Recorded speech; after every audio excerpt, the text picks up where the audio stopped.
depths of the kingdom.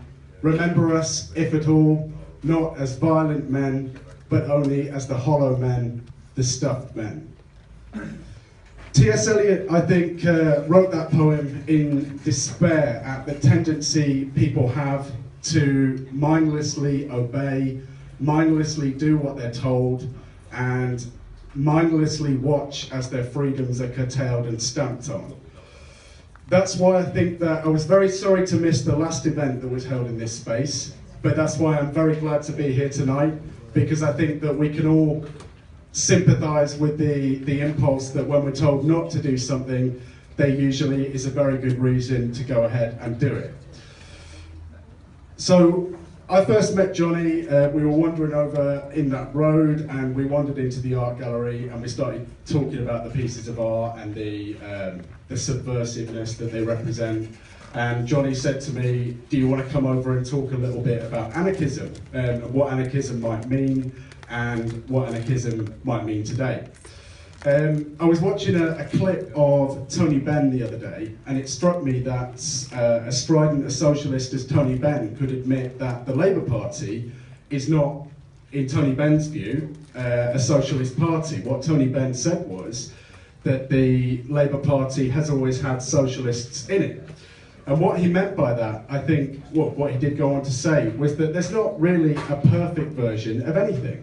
That there's not a perfect socialist universe and there's not a perfect anarchist universe. There's plenty of people on YouTube that will talk about capitalism and concepts of that nature that will argue that there's not even any such thing as perfect capitalism, that corporations and the state will get involved, get in the way of capitalism. That what Tony Benn was saying is that there's not really a perfect version of anything. And Tony Benn said that to think about such concepts in that way, to think about concepts as being perfectible, that we can find a perfect version, a society that embodies that idea. That he said that that's really something more of, in his words, of a theological interest. And that really resonated with me, that the idea that there's not really a perfect definition of anarchism, although you can, of course, condense it into a few things like rejection of authority in all its forms, be it the state, be it corporations, be it any kind of authority. One of the famous phrases being property is theft. So I'll talk a little bit about anarchism and how it developed historically now. So, to put it in its historical context, the French Revolution, about 200 years ago, came at a time when all political ideas and the very way in which ideas were conceived, everything was up in flux.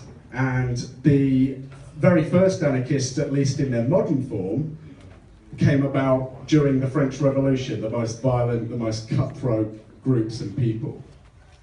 But of course in Britain, there is a very strong radical tradition that we can all hook into, that we can all draw from if we want to. Back in the 1640s, after the end of the English Civil War in 1646, there were a whole range of groups all across the country that were pushing to take the revolution further. The king had been killed in 1646, and they were pushing to take the revolution further. There were the Levellers, who were one of the first groups in the early modern era, if you like, to push for the extension of the vote, the franchise to all people. There were the Diggers, who literally digged up the fields to redistribute the wealth. There were a whole range of groups that they themselves were hearkening back to traditions that they were tracing at least to the 1200s. There is a whole rich and varied tradition in this country of radicalism, there are a whole toolbox of concepts and memories that allow us not to be told what we can and can't do. So, while I won't talk in detail about all the groups historically and now that claim to be anarchist, what I will do is make an argument about what anarchism is today as opposed to what it used to be. So, what people have traditionally argued is that if you're anarchist, all you believe in is chaos, destruction, and the tearing down of propriety, treating everybody in the proper way. That's an allegation that's often made, that if you're an anarchist, that's all you believe in, chaos and destruction.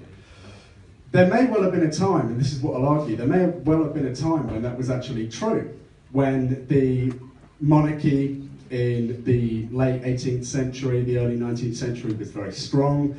The anarchist movement, the anarchists as they were, the allegation that all they cared about was death and destruction, confiscation of property and so on, literally throwing everything up in the air, that may well have been true. That may well have been valid, that critique. It's not valid today, and there's a very good reason for that. That I'll argue that anarchism today is actually much more about order or the reimposition of order than it is about tearing things down.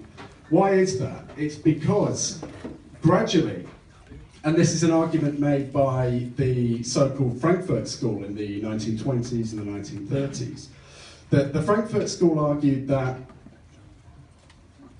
what you had in the early modern time and through the 19th century, what you had was a very strong, as strong as it could be, a monarchy and a state. You had a ruling authority, a governing authority.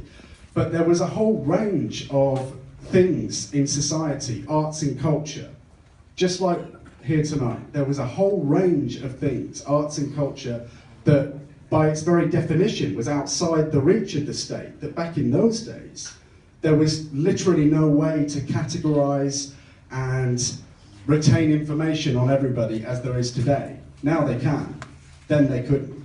There was a whole independent range of culture that was going on that they could try,